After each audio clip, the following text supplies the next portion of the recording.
कोयटा से अंदरूनी मुल्क और अंदरूनी सूबे में आज तमाम ट्रेन ऑपरेशन मुअत्तल कर दिया गया। रेलवे हुकाम के मुताबिक सिक्योरिटी खदशात पर ट्रेन सर्विस मुअत्तल की गई। जाफर एक्सप्रेस, बोलान मेल, चमन पैसेंजर ट्रेन और जाहिदान सेक्शन पर ट्रेन ऑपरेशन तातुल का शिकार है। रेलवे हुकाम ये बताते हैं कि पेशावर से आने वाली जाफर एक्सप्रेस को जैकबाबाद पर रोका गया। मुतासरा मुसाफिरों का टिकट वापस किया जाएगा।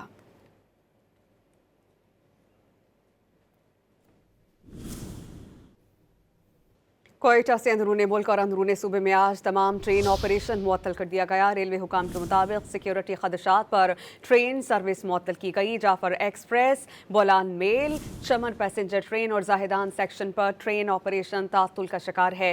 रेलवे हुकाम ये बताते हैं कि पेशावर से आने वाली जाफर एक्सप्रेस को जैकबाबाद पर रोका गया।